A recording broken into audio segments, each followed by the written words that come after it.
જો આ એકવાર શાક બનાવીને ખાધું ને તો આંગળી ચાટતા રહી જશો।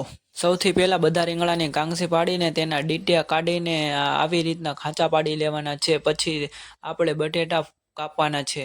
બટેટા કપાઈ જાય એટલે એક ખાંડણીની અંદર આપણે ગાંઠિયા ખાંડીશું। ગાંઠિયા ખંડાઈ જાય પછી એક થાળીની અંદર ખાંડેલા ગાંઠિયા, મસાલા, ટમેટા અને તેલ નાખીને તેને મિક્સ કરી લઈશું। ત્યારબાદ એક પછી એક રીંગણાને આવી રીતના મસાલો ભરી લઈશું। ત્યાર પછી એક કુકરની અંદર તેલ, હિંગ અને વધેલો મસાલો એડ કરીશું। ત્યારબાદ તેની અંદર એક પછી એક રીંગણા અને બટેટા એડ કરીને મિક્સ કરી લઈશું। પછી તેને 2 મિનિટ માટે સળવા દેશું અને તેની અંદર આપણે 2 ગ્લાસ પાણી નાખીશું અને તેની અંદર 1 ચમચી લાલ મરચું પાવડર એડ કરીશું। પછી કુકરનું ઢાંકણું વાંચીને 2 સીટી વિસલ લઈ લેશું।